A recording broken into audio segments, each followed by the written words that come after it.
Bom dia a todos. Tudo bem com vocês? A gente vai precisar colocar alguns lencinhos do lado do banco aí para que a gente possa enxugar as nossas lágrimas, né? O momento de louvor é um momento de entrega. Alguém um dia resolveu adorar a Deus com um vaso de alabastro, com os cabelos e com lágrimas. Eu não conseguiria dar esse louvor a Deus. Mas as lágrimas a gente pode derramar, né? E o vaso de alabastro a gente entrega porque Ele é digno, né? Não é? Aquilo que Ele tem feito na minha e na sua vida não tem valor. Fala, aquilo que Jesus fez, está fazendo na minha vida, não tem valor dessa terra que pague. É ou não é? Ele te deu família? Eu tinha 3 medos. Posso falar deles para você? Primeiro, eu achava que eu jamais iria ser feliz.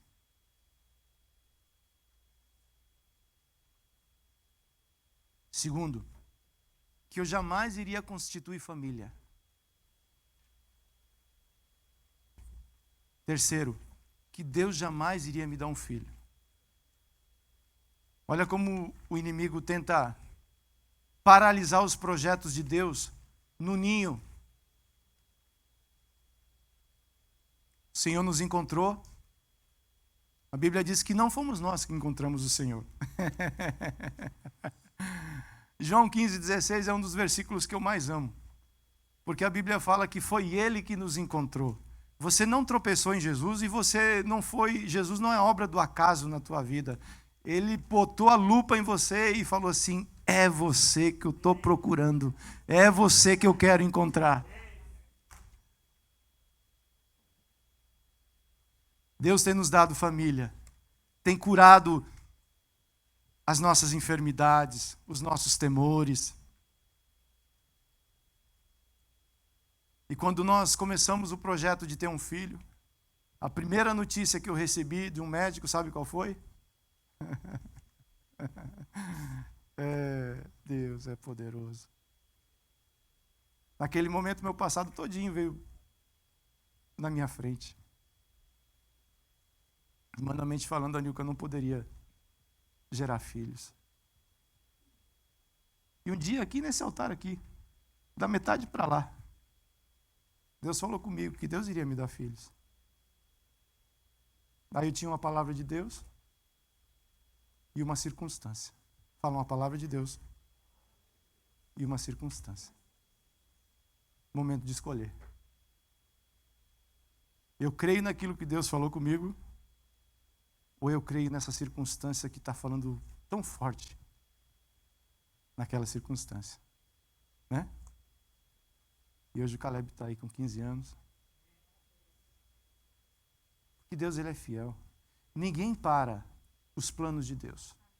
Levanta aí, filho, para todo mundo conhecer você, papi.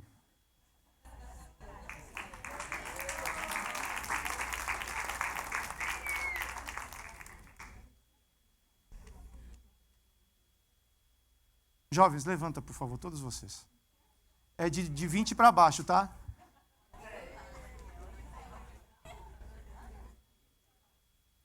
Levanta, levanta.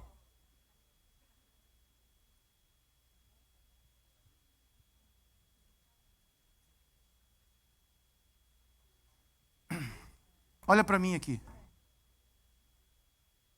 Pode ficar de pé. Sabe o que o inimigo estava tentando fazer comigo com 16, 17, 18 anos de idade? Tentando me parar.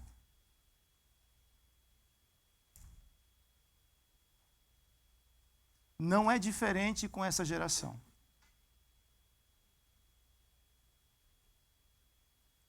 Você daqui uns anos, muitos anos, você vai para o céu e vai estar com o Senhor.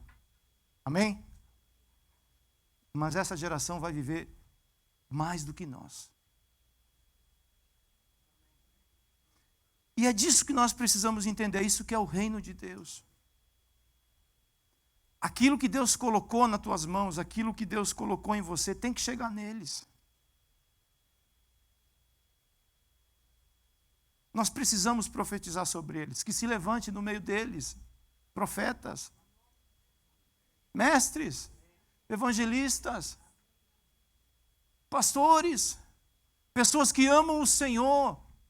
Eu continuo crendo que aquilo que Deus fez com Samuel está valendo para hoje, para amanhã e eternamente. Mas é necessário que nós nos levantamos e profetizamos algo novo da parte do Senhor sobre essa geração. Tenho feito isso com Caleb, tenho dedicado minha vida ao Caleb.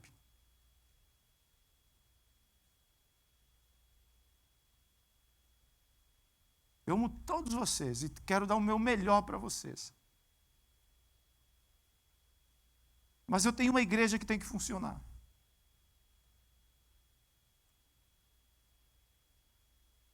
E esse menino tem que dar certo. Esses meninos têm que dar certo. Já deram certo. Mas nós precisamos semear na vida deles com força. Coloque a palavra. Deuteronômio 6, capítulo 6, verso 6 em diante. Deus falou para Moisés: Moisés, olha só, eu tirei uma geração do Egito para levar para Canaã. E tenho colocado palavras no coração de vocês. Mas não esqueça de uma coisa, Moisés. Essas palavras que estão no teu coração, ensine elas à próxima geração. Andando pelo caminho, assentado na casa, ao levantar, ao deitar, coloque elas, amarre elas pela mão, seja frontal sobre a sua testa, que elas estejam nos portais da tua casa, que toda vez que você entrar na tua casa, você lembre: essa casa é a casa de Deus, essa casa é casa de oração, aqui mora uma família de príncipes na terra. Lembra disso, Moisés. Estenda suas mãos para lá.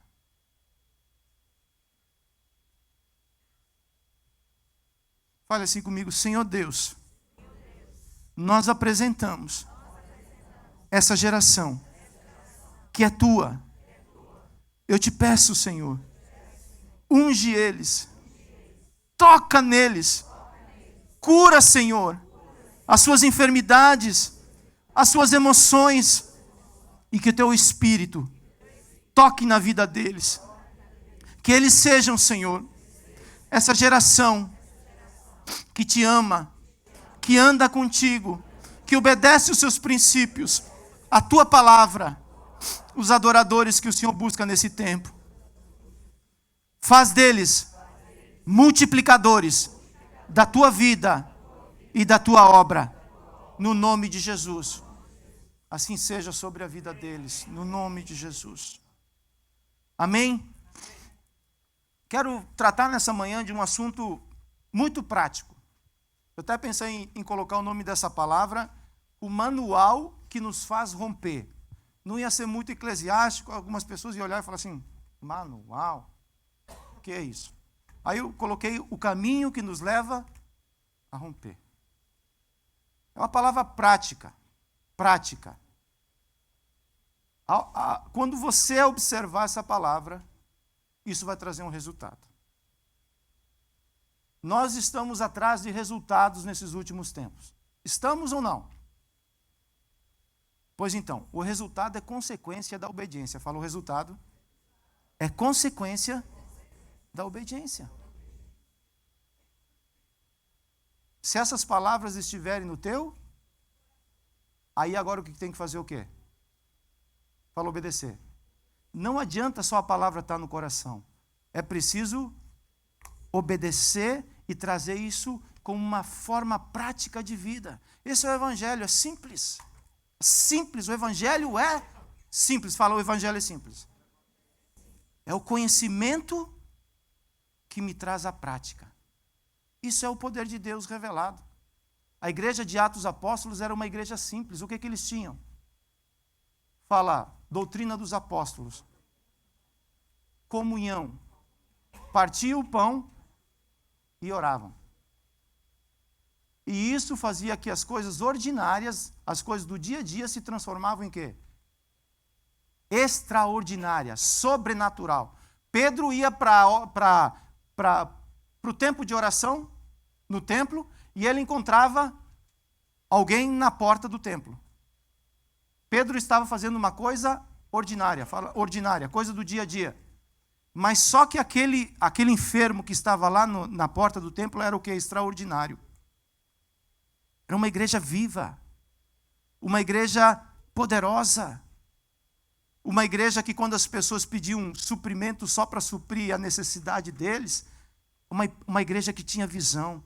Falava assim, eu posso te dar $100, mas amanhã você vai estar aqui sentado novamente. Então o que eu tenho? O que é que você tem? Você só vai poder dar para os outros aquilo que você tem, aquilo que você é. A essência sua é o que você vai poder dar para os outros. Esses homens tinham acabado de passar pelo Pentecostes. Eles tinham recebido o quê? O Espírito Santo de Deus. Pedro, um homem simples, prega e agora as pessoas entendem. Só que como estava no começo da carreira de pregador, prega e não faz apelo, olha só. Né? Aí as pessoas falam assim, ei, mas o que eu tenho que fazer para ter Jesus que você está falando desse jeito? Você não fez apelo, pregador. Aí ele falou, ih, rapaz, é que é a primeira, entendeu? Alivia aí. Arrependei-vos, fala arrependei-vos. Recebam o batismo das águas e o dom do Espírito vai vir sobre você. A partir desse momento ele vai te selar para um propósito. E essa obra é feita por 3 mãos. As mãos de Deus, fala as mãos de Deus. As mãos da igreja e as suas. Essa é a maneira que Deus trabalha em nós. Tem um texto base que fala assim, saiu aquele que estivera morto, tendo os pés e as mãos ligados com ataduras e o rosto envolto num lenço. Então lhes ordenou, Jesus, desatai-o e deixai-o ir. Essa é a nossa história, a história de Lázaro. Eu só vou pegar esse exemplo para dar um pano de fundo daquilo que a gente vai trabalhar hoje. Essa é a nossa história. Nós estávamos o quê? Mortos. Mas um dia nós escutamos Jesus chamando. Márcio, Marciano, Edinho, Daniel. E essa voz ela é discernida onde? No Espírito. Aí você saiu como? Todo atado. Com venda nos olhos. Imagina.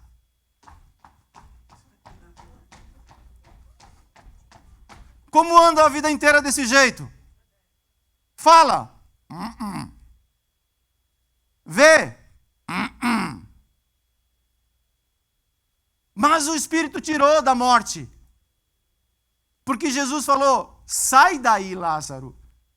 Sai dessa situação de morte no Espírito. E nasce novamente.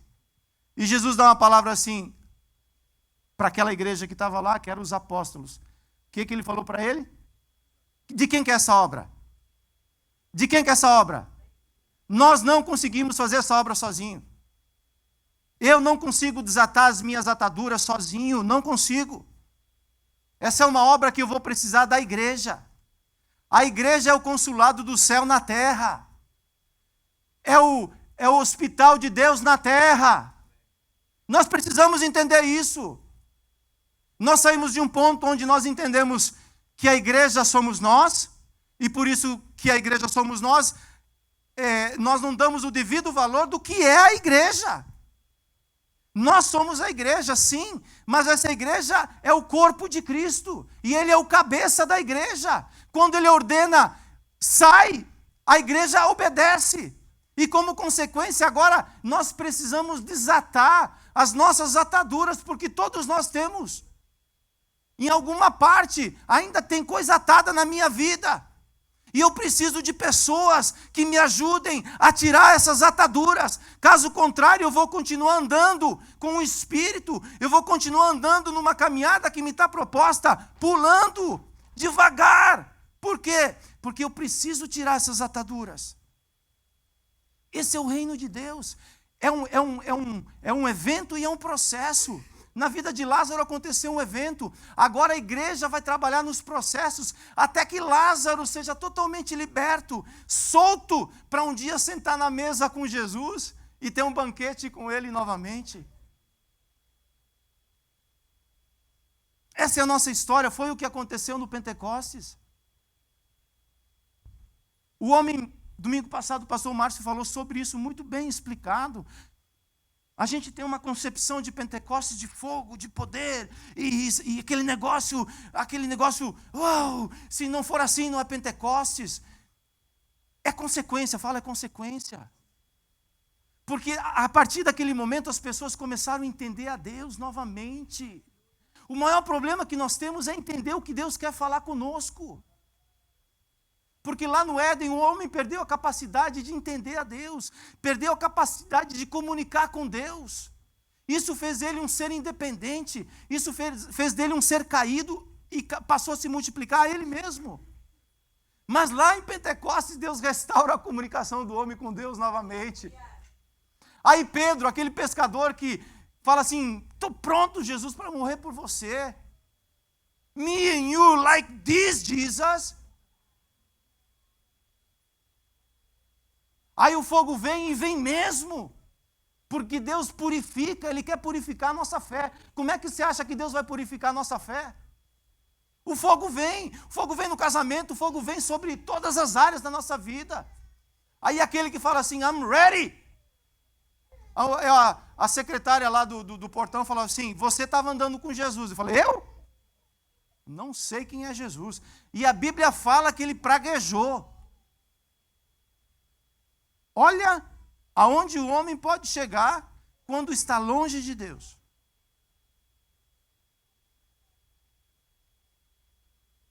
Mas só que Deus veio nos restaurar.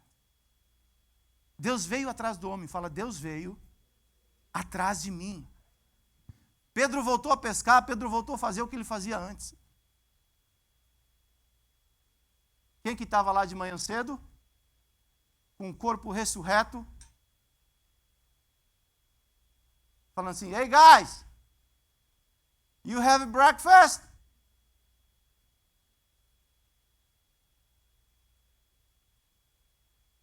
Eles tinham pegado o quê? Nada.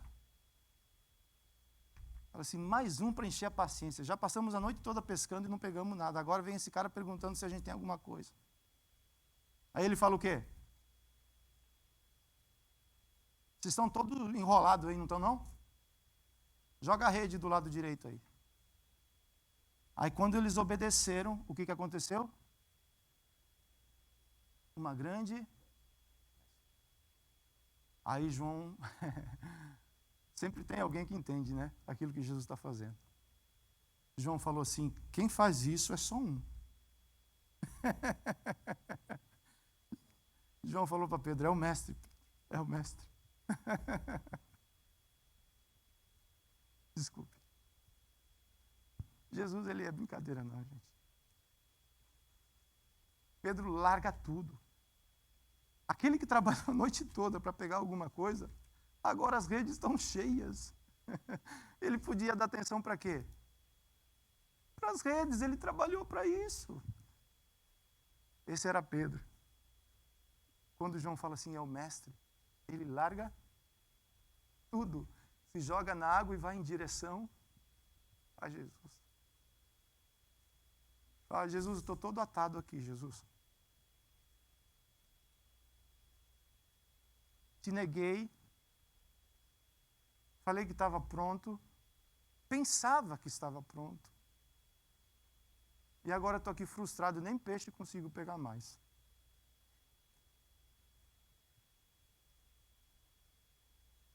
Já passou por algum momento assim, mais ou menos parecido? Onde nem aquilo que você sabe fazer dá mais certo. Aí Jesus fala assim, não se preocupa não, Pedro, estou aqui para resolver esse negócio. Mas vamos resolver dentro primeiro, tá, Pedro? Tu me amas? Te amo. 3 vezes. Aí Pedro é restaurado, é desatado, é livre.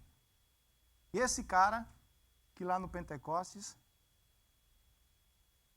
ele faz, é uma coluna da igreja. É isso que Deus quer fazer conosco. Pega uma pessoa simples, uma pessoa tão limitada, limitado. Pensa numa pessoa limitada, sou eu. Eu sou muito limitado, gente. Mas o Espírito Santo não tem limite.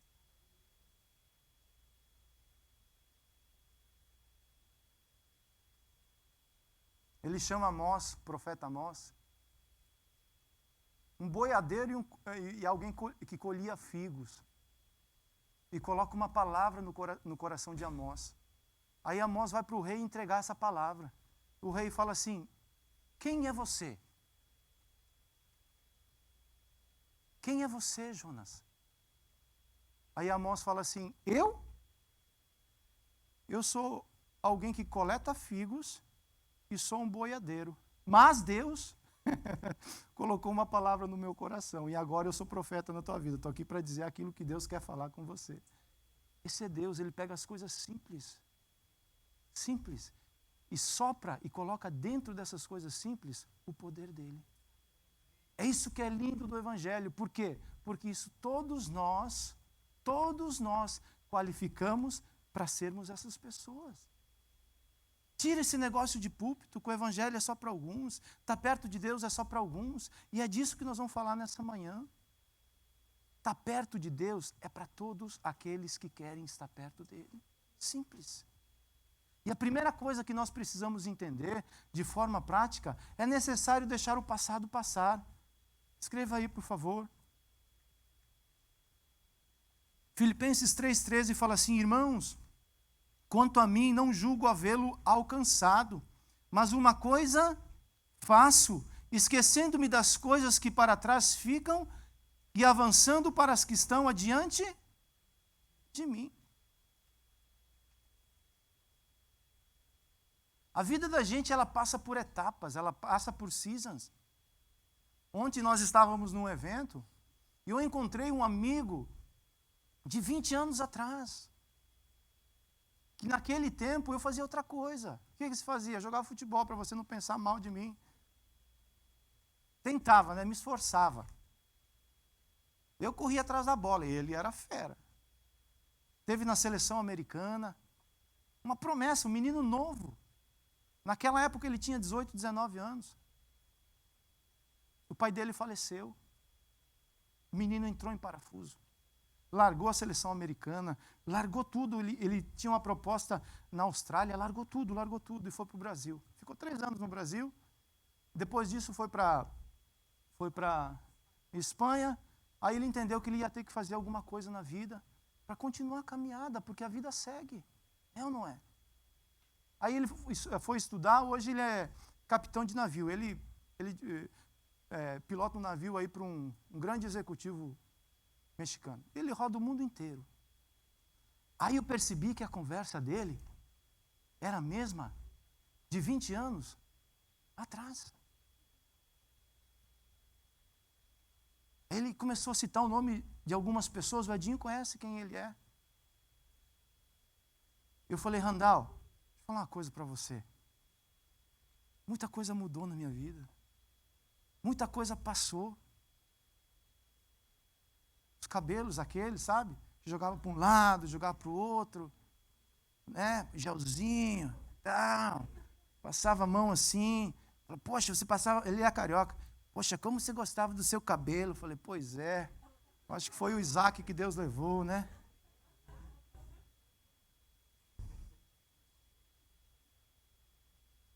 Passou. Passou. O momento hoje é outro. E a gente é feliz com aquilo que nós estamos vivendo hoje. Deus tirou o povo do Egito para levar para Canaã. No meio do caminho, o pessoal começa a chorar. Saudade dos alhos poró, dos melões do Egito. Saudade daquele negócio lá no Brasil. Meu Deus. Deus te trouxe para cá. Vive esse momento. Deixa o passado passar. Senão você não vai conseguir projetar o futuro. E você vai ser infeliz hoje. Deus, Ele quer fazer coisas novas, mas para nós recebermos o novo de Deus, muitas vezes nós vamos ter que nos desprender daquilo que é tão importante para nós. Deixa esse negócio passar. Não estou pedindo para você largar nada para trás, entenda o que eu estou falando. O que eu estou falando é que tem coisas que tem que tirar do barco, senão o barco fica pesado. Ah, como eu gostava. Todo sábado lá em casa tem pastel. Minha mãe ainda, até hoje, continua fazendo pastel. E sopa de capelete. Quem é um bom italiano sabe do que eu estou falando. Todo sábado, sopa de capelete e pastel de queijo, pastel de carne. Um negócio que eu amava.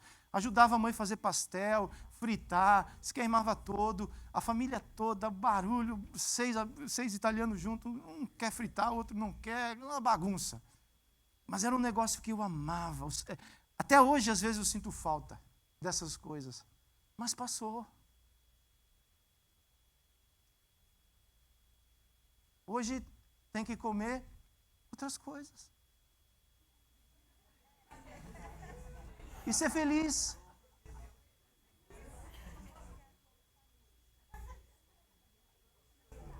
É ou não é? Hoje tem plátano, tostones, com evo.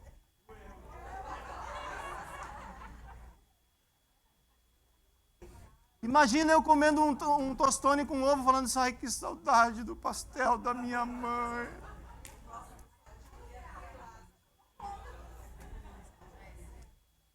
Ah? Tem o pastel do Zé. Deixa aquilo que te atrapalha passar. Let it go. Deus tem coisas novas ali na tua frente. Segue a vida. Você pensa na conta de luz que você pagou no começo do mês, eu não sei quando você paga lá, não. Pagou e fala assim, conta de luz, eu vou botar você no meu Face, no meu Instagram. Consegui pagar a conta de luz. Quem faz isso? Deixa passar esse negócio, pelo amor de Deus, FPL no verão, só a graça. Olha o que Deus fala para a gente, Isaías 43, 25.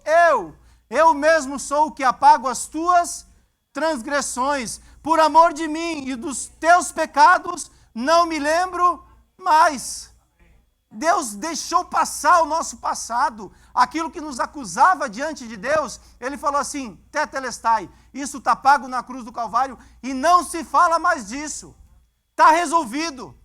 Resolva o teu passado, e você vai ser feliz presente, e você vai projetar um futuro. Se esse negócio não for bem resolvido, nós vamos andar um pouco e paralisar, andar um pouco e paralisar. Aí a gente quer trazer as coisas lá de trás, que eram outras épocas, que eram outro cenário, outro contexto, para fazer funcionar hoje. Não dá certo. O tempo hoje é diferente. É uma nova estação que Deus está fazendo na tua vida. Estou falando bem, procuro ser bem claro nessa introdução, porque isso daqui é como uma receita de bolo. Sabe a receita de bolo? Tem alguns ingredientes aqui que a gente vai trabalhar eles. Se faltar ovo no bolo, funciona? Funciona. É o que nós estamos falando nessa manhã. Eu vou dar para vocês um processo que, se vocês observarem e que, se eu observar, a nossa vida vai romper diante de Deus. Isso são coisas que na prática vai acontecer. Então, a primeira coisa que eu tenho que fazer é deixar o passado passar. Entender que Deus está fazendo algo novo. Vocês não estão vendo? O que vocês querem? Que um anjo desça do céu com a espada desembainhada e fala, ei, eu estou aqui no meio de vocês. Não tem necessidade. O Espírito que está em nós, ele revela a obra de Deus no nosso coração. 2, uma vez que eu libero o passado, uma vez que eu deixo isso passar, o que eu tenho que aprender? Fala perdoar.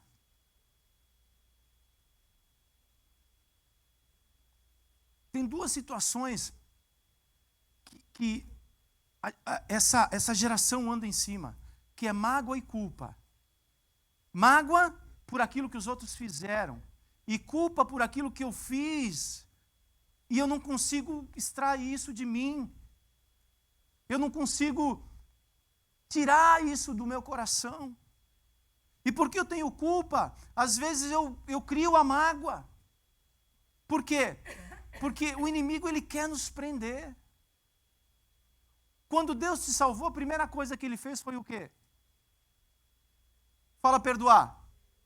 Perdoar.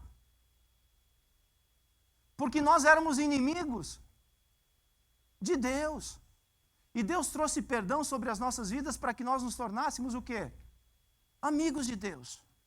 Só que na caminhada, na vida, nós vamos passar por esse processo. Ou vamos magoar, ou vamos, de certa forma, ser magoado, ou vamos errar com as pessoas.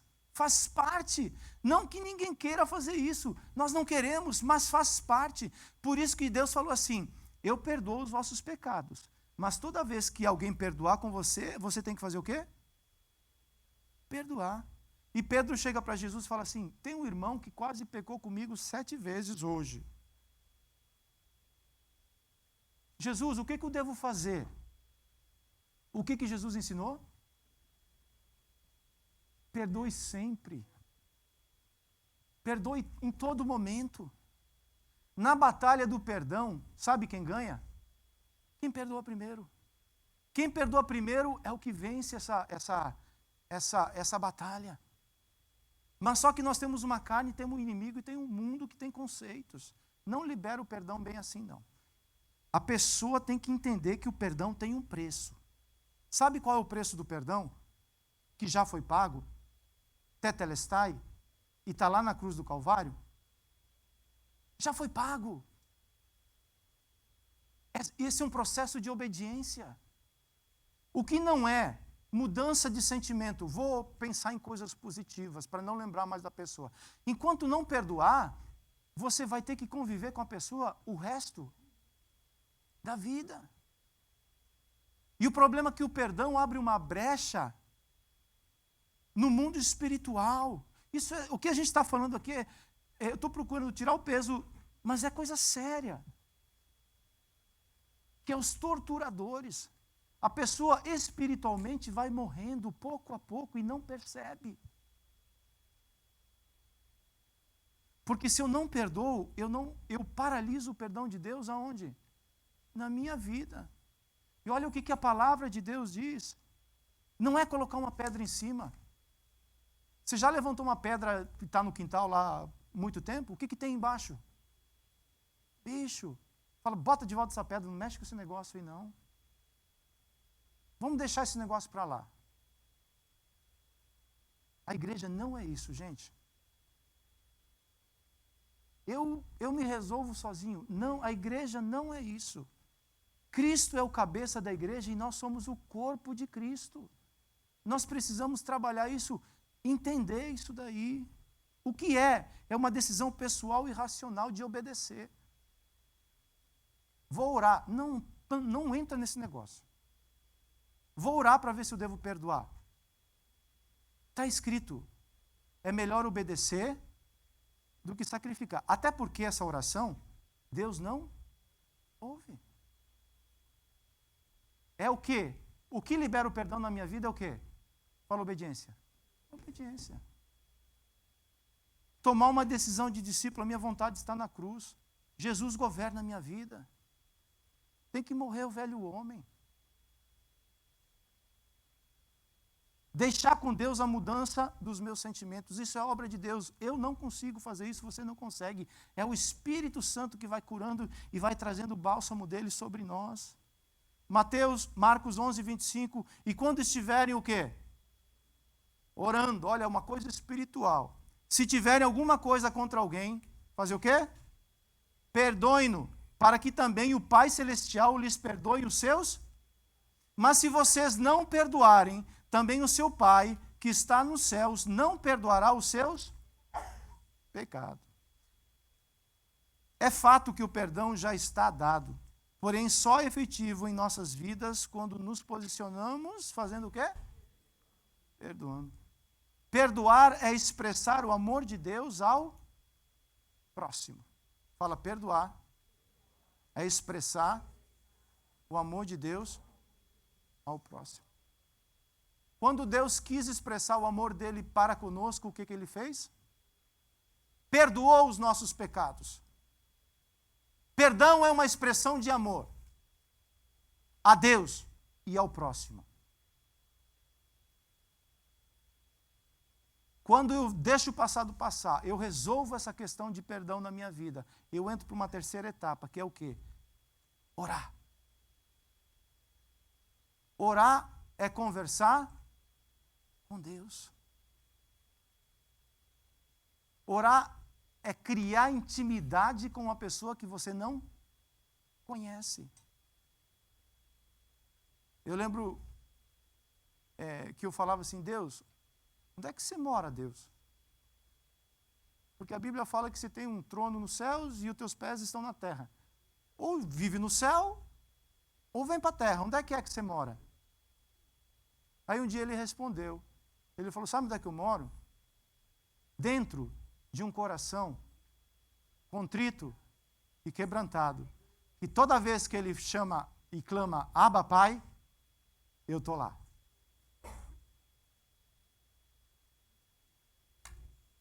Intimidade, fala intimidade. Deus quer ser íntimo seu.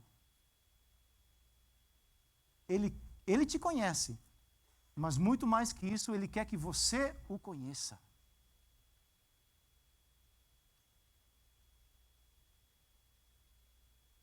Toda quinta-feira eu saio com o Caleb. Eu falo para a Nilka que se eu me perder, se ela me procurar em 3 lugares, ela me encontra. Porque eu sou uma pessoa que tenho rotina, faço as mesmas coisas e sou feliz. Então, na quinta-feira, se nós nos perdermos, ela vai em 2 ou 3 lugares e vai encontrar quem? O Marciano e o Caleb lá, porque ela já sabe onde é que nós vamos. E nós nem falamos isso para ela. Mas no começo, quando eu falei, eu preciso me aproximar desse menino. Porque eu vi que as minhas coisas não interessavam a ele. Vamos ler a Bíblia.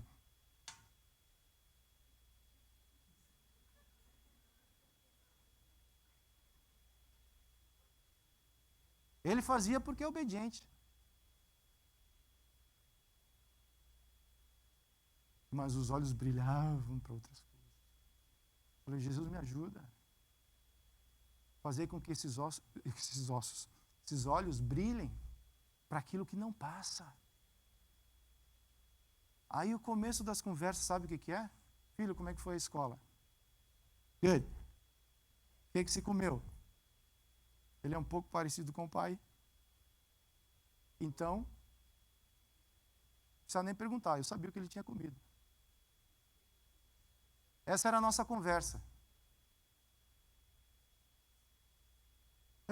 Um dia eu falei, filho, me fala de 3 coisas que você gosta.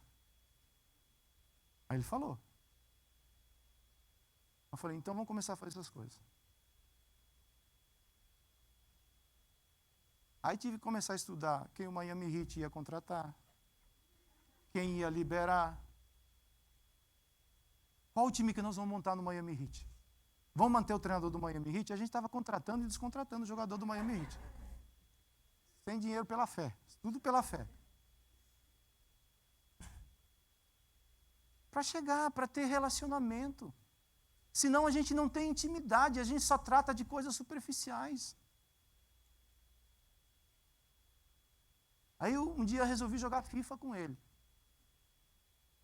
Eu vou jogar 4-3-3. Segundo tempo, puxa um volante para cá, tal. Né? Aqui dentro está funcionando tudo direitinho ainda. Aí me deram um controle. Falei, filho, como é que faz esse negócio aqui? Não dá para chutar, não? Ele falou, não, tem que mexer aqui. Só que ele não falou tudo, né?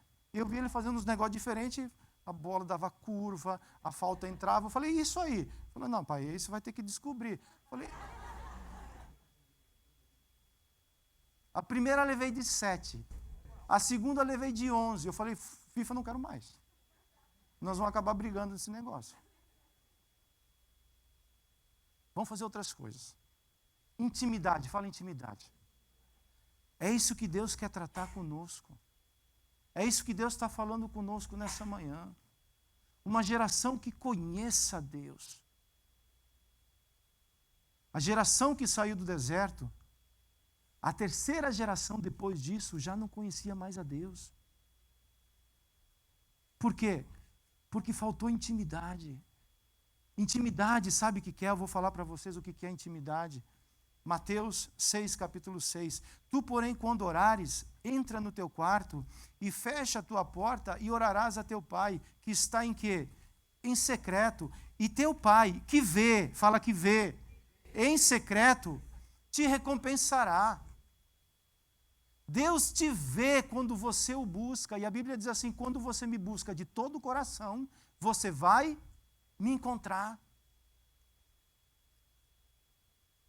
É essencial isso nas nossas vidas. Sei de uma história de um casal que o filho aprontou e foi preso. Aí chamaram o pastor para fazer uma visita. Aí o pastor chegou lá, foi fazer a visita, conversou com o menino, tal. Aí no final o pastor falou assim, posso fazer uma oração por você, meu filho? Aí o menino falou assim, pode fazer uma oraçãozinha aí, pastor, pode fazer. Aí o pastor falou assim, então vamos orar, deixa eu botar a mão na tua cabeça. Pai, eu quero que o resto dos dias desse menino fique aqui nessa cadeia, que ele desenvolva aqui uma profissão nessa cadeia, que todos os dias dele ele fica aqui. Que isso, pastor? Ora direito. Falou, você quer uma oraçãozinha ou você quer uma oração? Você crê no poder da oração? Se ela funciona do lado oraçãozinha, a Bíblia diz assim que quando um justo clama, tem muito em seus efeitos aquilo que você coloca diante de Deus. Quinta-feira, a minha mãe deu uma parada cardíaca nela. E o Senhor quase levou ela. Conversando com ela, falei, e aí mãe, como é que tá e tal? Ela falou, filho, o médico falou que não sabe porque a mamãe está viva. Essa é a segunda vez que os médicos falam isso para ela. Sabe o que é isso? O poder que existe na oração.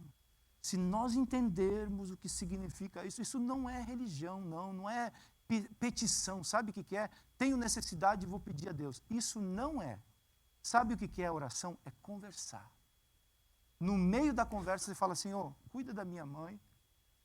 O Senhor tem nos dado a oportunidade de cuidar tanta gente aqui. A gente não está lá, nós não estamos lá, mas o Senhor pode cuidar dela lá. Envia pessoas. Ela tem um médico que se chama Bruno. Sou apaixonado por esse cara. Eu falei, mãe, pergunta para ele o que o Bruno quer, que a próxima vez que eu vou para o Brasil, eu leve para ele. Pensa num cara que tem cuidado da minha mãe como uma princesa. Eu estou desconfiando que minha mãe está gostando dele.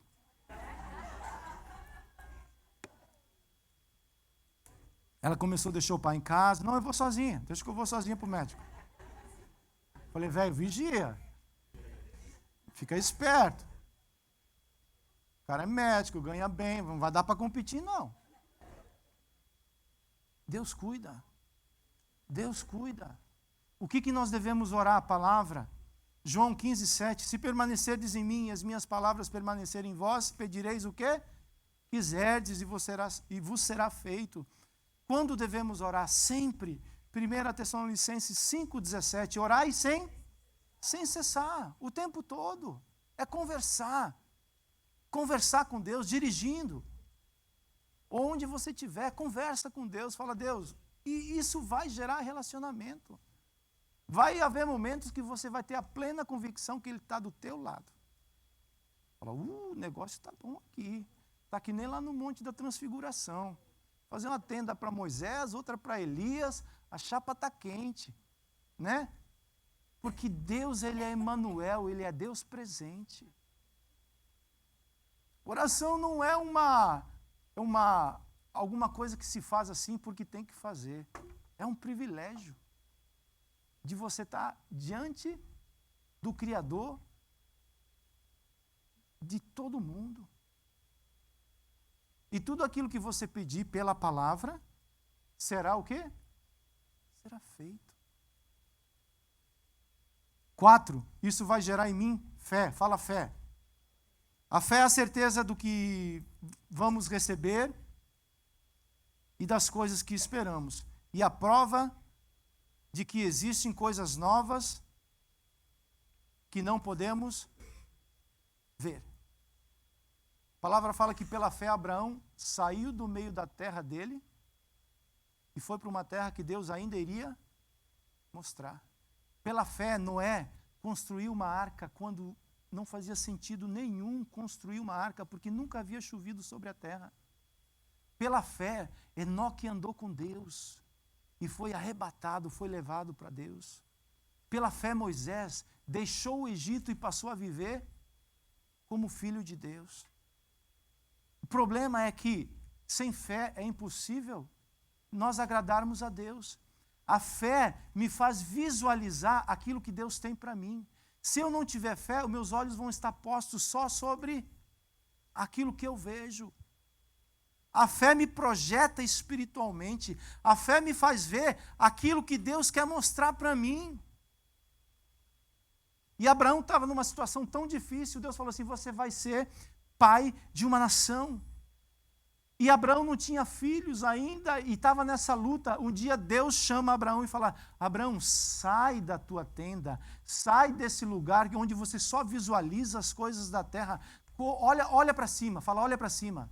Olha para o céu, conta as estrelas do céu. Você pode? Não. Assim será a tua descendência. Deus teve que ampliar a fé de Abraão para que ele não ficasse aqui na terra preso pelas coisas da terra.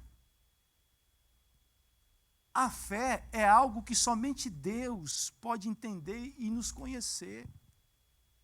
Por quê? Porque a Bíblia diz que sem a fé eu não consigo me aproximar de Deus e agradá-lo. Você quer agradar a Deus? Todos nós queremos. Porém, a fé é esse dispositivo que me faz entender que isso agrada o coração de Deus. E fé é complexo. Por que é complexo? Porque você não consegue fazer uma matemática e dar a conta bater. Dá? Não dá.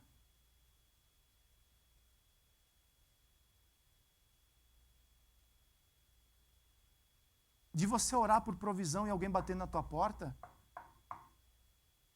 e falar, estou entregando isso para você. Quem avisou essa pessoa que você tinha necessidade? Falar a fé. Deus não mudou. O problema é que nós vivemos muito confortável. Você vai no teu pantry, você vai na tua despensa, você tem comida para um mês lá. Orar para quê? Se eu estou abastecido para os próximos 30 dias. Aí eu faço aquela oração, Deus, obrigado por esse alimento. Sabe o que isso faz em nós? Faz com que nós venhamos ser mecânicos nas nossas atitudes.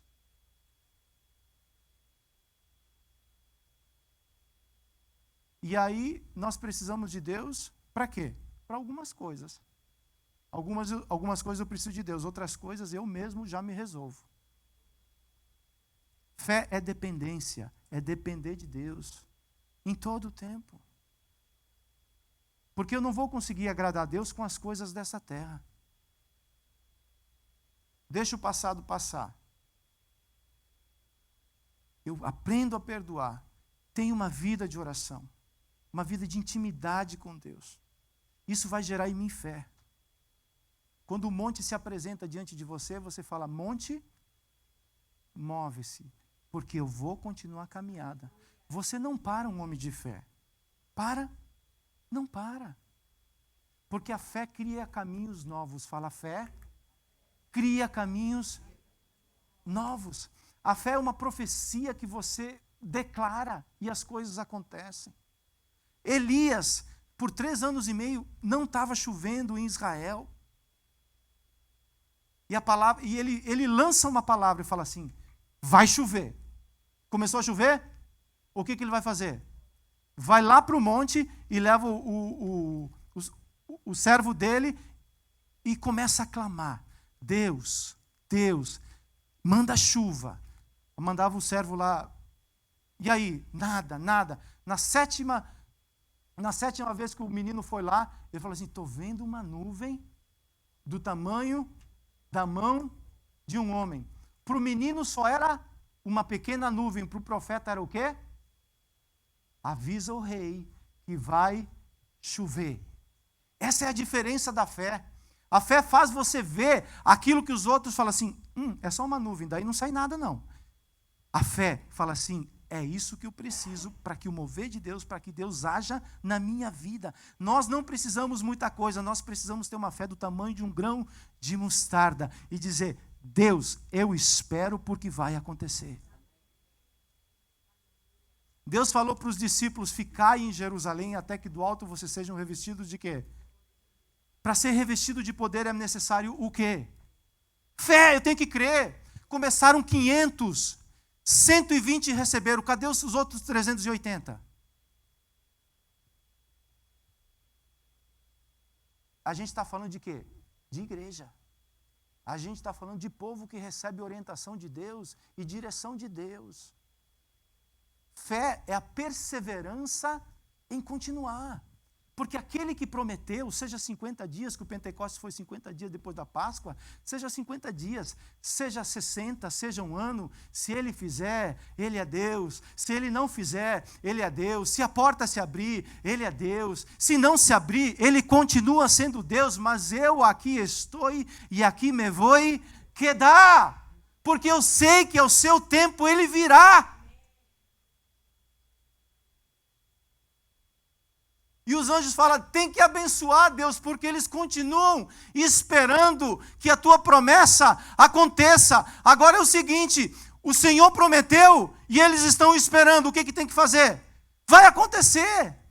A fé é isso que extrai as bênçãos de Deus sobre as nossas vidas.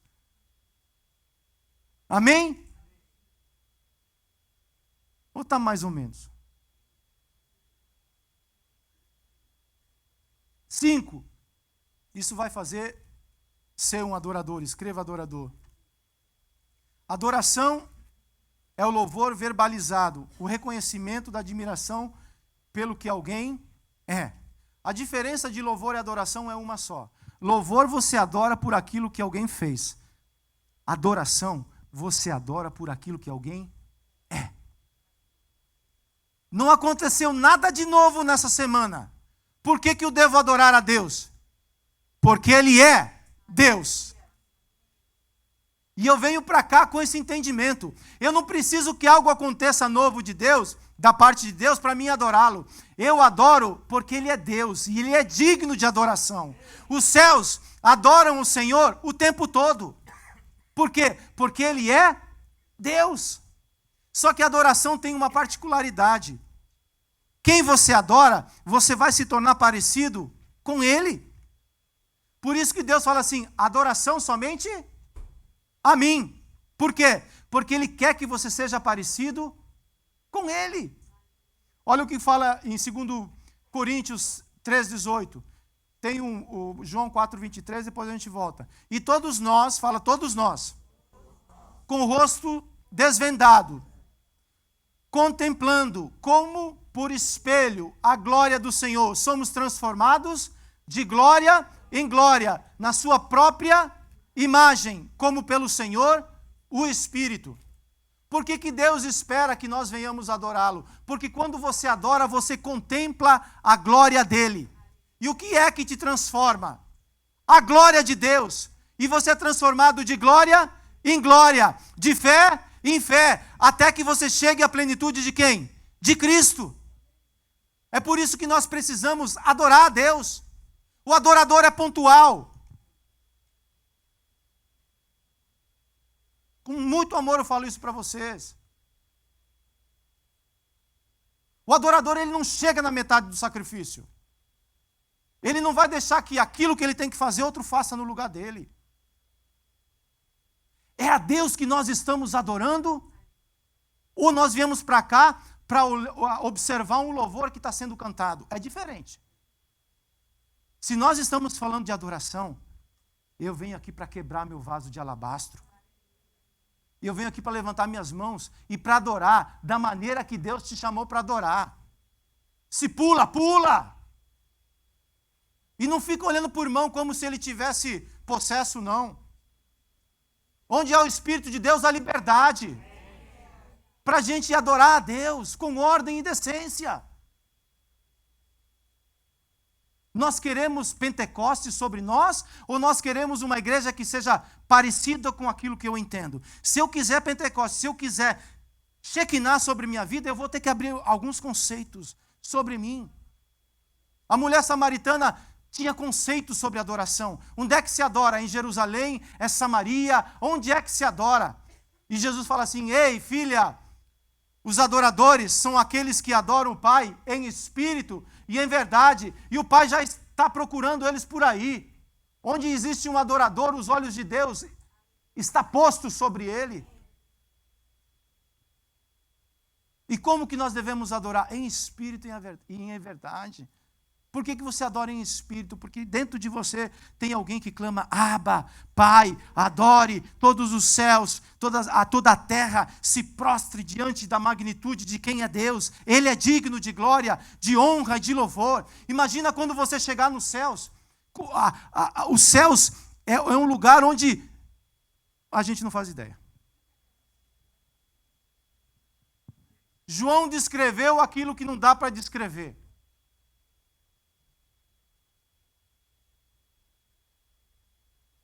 Rodeado de glória. Você sabe o que é glória? Eu falei, nem sei o que é glória mais. E a Bíblia fala que lá não vai ter sol.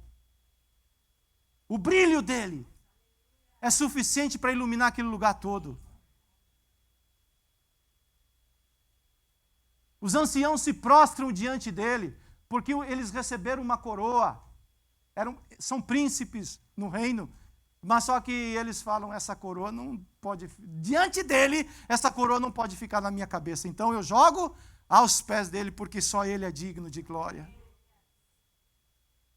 Tem vaso de alabastro, eu quebro, porque ele é digno de glória. Adoração transforma as nossas vidas. Logo no começo da minha conversão, eu fui para um seminário e no meio daquele negócio, o pastor falou assim: Deus está levantando adoradores aqui. E todos aqueles que... E começou a falar assim: você é um adorador, você é um adorador, você é um adorador. E começou a chamar as pessoas para frente. Eu vi aquele movimento das ovelhas, eu falei: eu vou também. Porque eu quero adorar a Deus. Eu tenho necessidade de adorar a Deus. Em espírito e em verdade, nós te adoramos, Senhor. Sexto ponto, testemunha. Quem deixa o passado passar, quem libera perdão, quem tem uma vida de comunicação com Deus, aprende a adorar, agora se torna o quê? Testemunha. O que é uma testemunha? Testemunha é alguém que presenciou um fato e por isso é qualificado para falar com autoridade a respeito desse assunto. Sabe o que dá autoridade para testemunhar? É você ver. Atos 1:8 fala assim: mas recebereis poder ao descer sobre vós o quê? O Espírito Santo, e sereis minhas testemunhas, tanto em Jerusalém, Judeia, Samaria, até os confins. Atos 4:20. Pois não podemos deixar de falar das coisas que vimos e ouvimos. Quem está falando isso? Os apóstolos. Eles estavam sendo chicoteados. Eles estavam apanhando porque eles estavam pregando a Jesus, o Cristo ressurreto. E aquele povo falava assim para eles: a gente não vai bater em vocês, mas tem uma coisa, vocês têm que parar de falar de Jesus. Aí, deu? Não deu. Por que não deu? Nós vamos bater em vocês. Olha, Se vocês quiserem bater na gente, vocês podem bater. Mas nós vimos. Eu vi. Ninguém me falou. Eu vi ele. E porque eu vi, não tem como eu me calar. Aquilo que ele colocou no meu coração, de alguma maneira vai sair. Testemunha. O que é que você está vendo? O que é que eu estou vendo? Isso vai determinar o que você vai falar. Você viu ele? O que é isso, Marciano? Ninguém viu a Deus. Mas no teu espírito, você já viu ele? Lá naquele quarto que você entra e tranca e fica sozinho lá, ele apareceu lá e falou, filho, eu estou aqui. Ele é Deus presente, ele está nesse lugar nessa manhã. A palavra fala onde tiver 2 ou mais reunidos no nome dele, ele está presente no meio de nós. E é necessário que se levante uma igreja para falar, eu conheço a solução do teu problema. Sabe qual é o teu problema? O teu problema se chama Jesus. A solução dos teus problemas é Jesus. Simples. É muito simples, porém é poderoso. Não dá para acrescentar Jesus, sabe? Eu sou uma pessoa boa. Sou uma pessoa boa. A índole da minha família é uma boa índole. Né? Família Gama. Parentes bons, gente boa. Tudo sangue bom, linhagem de primeira. Tudo humano de São Paulo. Para que vai precisar de Jesus? Né? Porque todos nós estávamos mortos nos nossos delitos. Olha para mim. Jesus não é uma opção. Andar com Jesus não é uma opção. Andar com Jesus é uma questão de vida. Você quer receber vida? Você precisa falar, entra na minha casa, como você entrou na casa de Zaqueu, e transforma a minha vida. Esse é Jesus. Não é assim, Jesus vai entrar para melhorar. Não, Jesus vai entrar para te botar de cabeça para baixo. Você ainda quer? Esse é Jesus. Porque nós precisamos ser parecidos com Ele. Aquele que diz que está nele, tem que levantar a bandeira e falar assim, eu quero andar como ele andou. Não vou baixar padrão. Não vou baixar padrão para vender Jesus de qualquer jeito. Vem como está e fica como está. Esse não é o evangelho do reino. Venha como está, mas o evangelho do reino vai te transformar.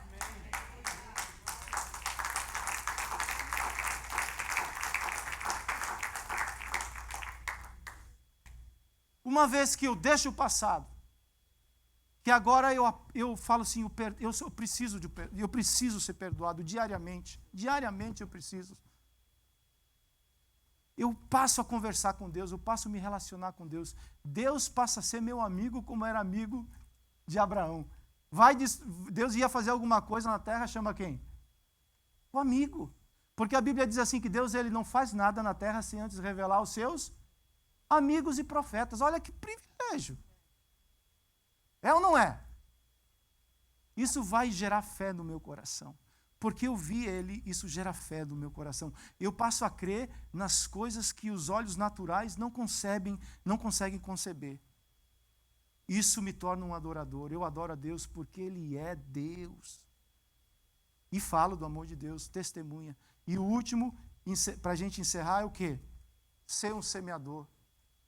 Deus não precisa, escuta o que eu vou falar, Deus não precisa de dinheiro, não precisa.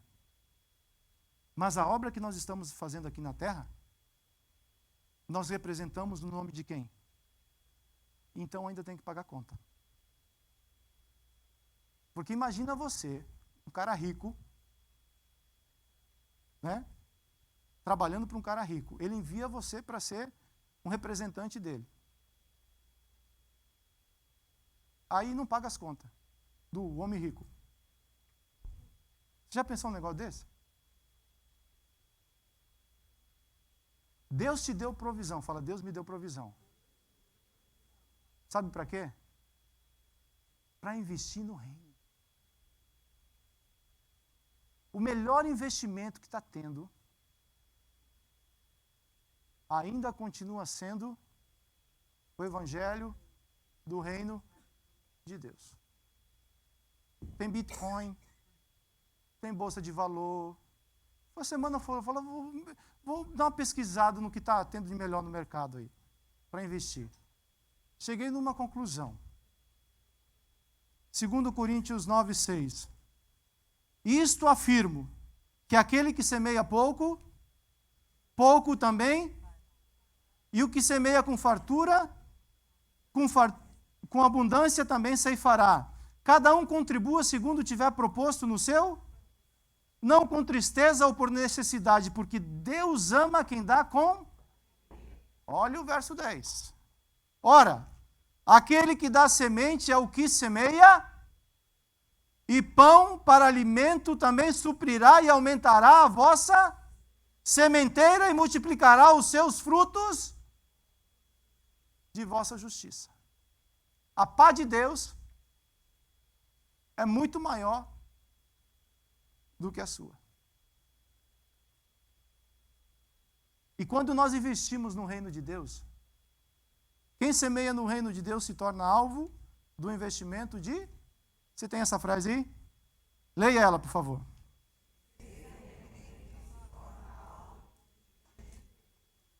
Trazei todos os dízimos à casa do tesouro. Para quê? Para que haja mantimento aonde? Lê de novo isso daí.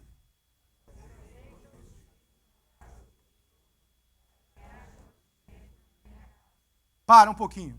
Quem falou isso? É para trazer o mantimento para a casa de quem? Então, tira a concepção que você está dando dinheiro para mim e para o pastor Márcio. Não é. Garanto para vocês que não é. Nós nem chegamos perto desse negócio. Nós somos tão ruins nesse negócio de pedir dinheiro. E no Jeová Nissi, a gente ia pedir uma oferta para eles. Aí nós tiramos para o ímpar, toquinho e discordar. E depois lançamos sorte para ver quem que iria fazer esse negócio. Eu não sei fazer esse negócio. Eu não sei.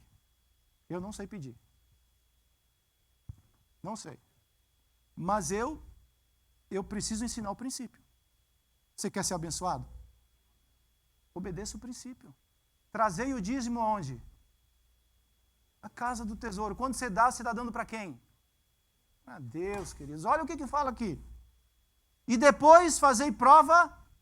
A única vez que a Bíblia fala assim, pode fazer prova de mim, que se você obedecer, se eu não vou abrir a janela do céu sobre a tua vida. Deus, ele não precisa da tua grana. Deus, ele quer te abençoar. É isso que Deus quer fazer sobre você. Dizendo, o Senhor dos Exércitos, eu vou abrir as janelas do céu sobre tua vida e vou derramar uma bênção tal que dela vos advenha a maior abastança. Você vai ter para você e para o teu irmão. Pode vir para cá, Jonas, por favor.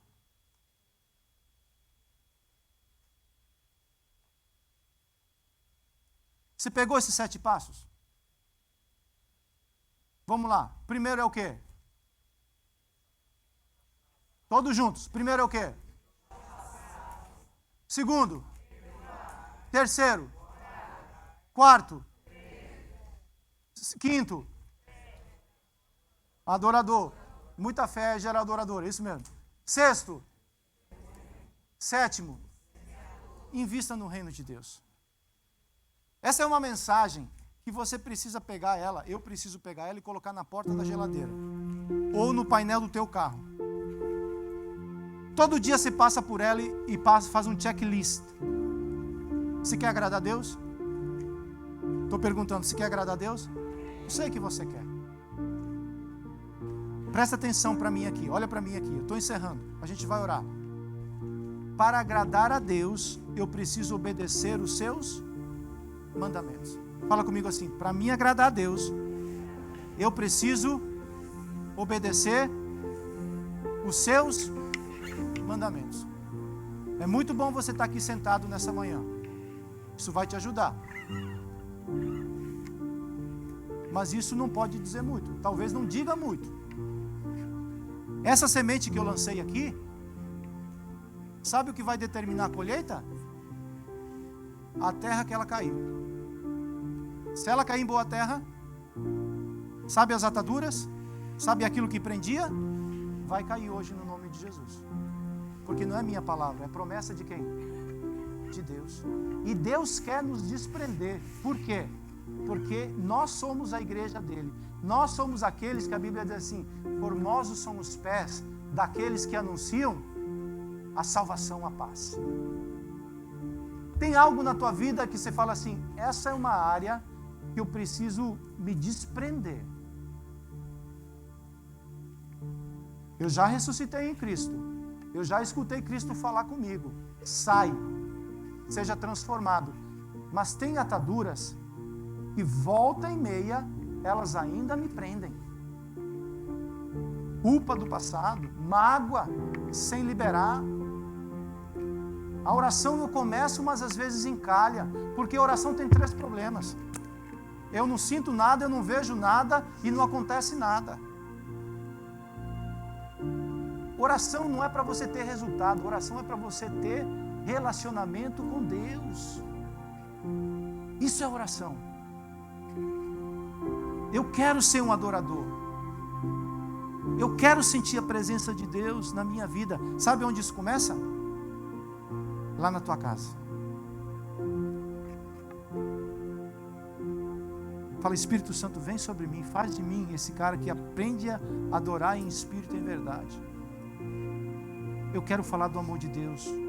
Eu quero ser alguém que anuncia as boas novas.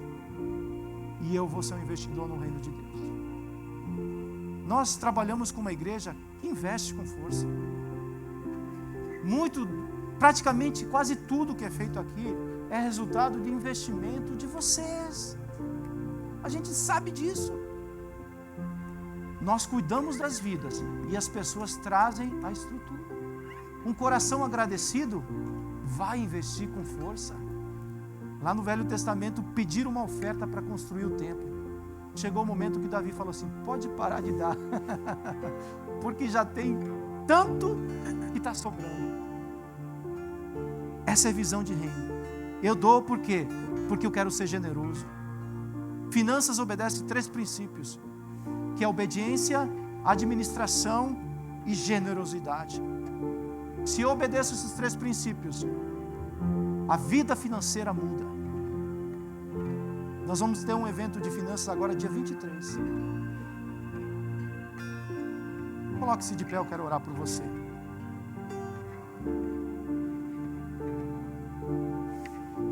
Eu não vou me estender. Nós vamos ser ministrados. E se você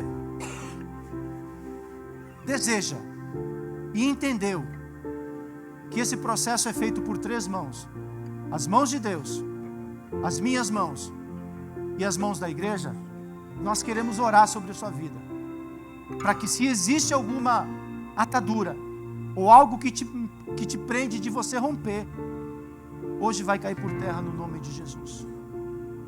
Espiritualmente, você vai começar a experimentar novos resultados em Cristo. Se você deseja isso, ao ministrar, vem aqui à frente, para se encontrar com aquele que é o Senhor da vida e apresentar diante dele aquilo que você tem necessidade. Aquilo que você apresenta no culto ele vai te recompensar. Então, se você deseja, por favor, obedeça a voz daquilo que o Espírito Santo tem falado com você.